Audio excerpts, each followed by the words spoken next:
Lady ഒരു അഭിനേത്രി നൽകിയിട്ട് അവരുടെ ഏറ്റവും നല്ല കോംപ്ലിമെന്റ് കോവർക്കർ ആയിട്ടുള്ള വിശാൽ കഴിഞ്ഞ ദിവസം പറഞ്ഞു അമലോട് ആരും മിസ്ബിഹേവ് ചെയ്യാൻ ശ്രമിച്ചു. അമൽ അപ്പം തന്നെ ഒന്ന് പൊട്ടിച്ചു.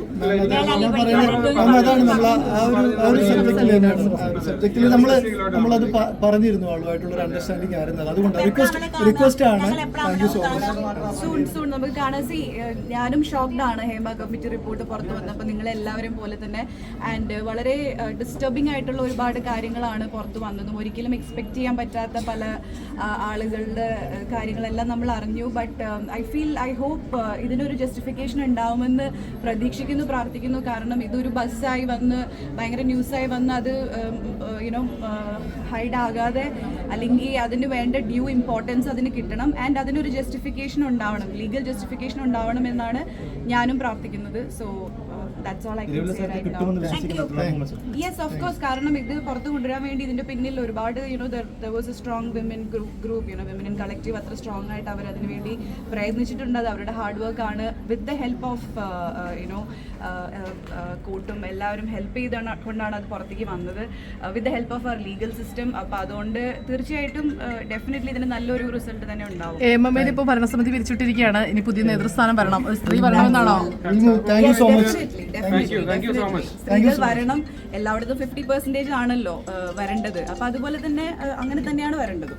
അതായിരിക്കും ഇതിന്റെ ഫൈനൽ ഒരു റെസൊല്യൂഷൻ. ഇനി മുന്നോട്ടായാലും ഇങ്ങനത്തെ പ്രശ്നങ്ങൾ വരാതിരിക്കാനായിട്ട് സ്ത്രീകൾ തന്നെ കമ്മ്യൂണിറ്റിയിലും ഇങ്ങനെയുള്ള സംഘടനകളിലും മുൻതലത്തിൽ ഉണ്ടാകണമെന്നാണ് ഞാനും പറയുന്നത്. സംസാരിക്കുക, അങ്ങനെ തന്നെ നമുക്ക് ഡിസ്കസ് ചെയ്ത് പോകാം. ഗുഡ് ആഫ്റ്റർനൂൺ എല്ലാവർക്കും. ഇവിടെ കേൾക്കുന്നുണ്ടോ? ഓക്കെ അല്ലേ? ഓക്കെ ആണോ?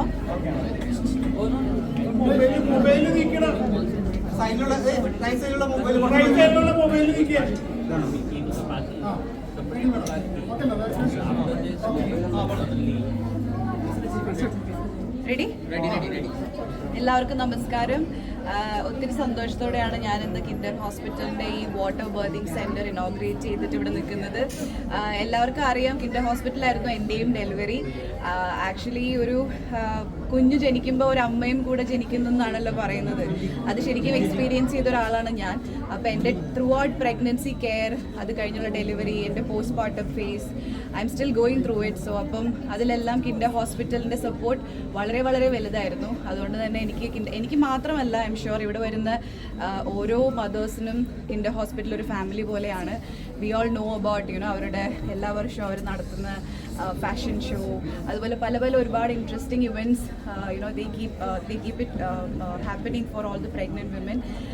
So a hospital that encourages pregnancy and celebrate pregnancy, അതാണ് കിൻഡർ ഹോസ്പിറ്റൽ.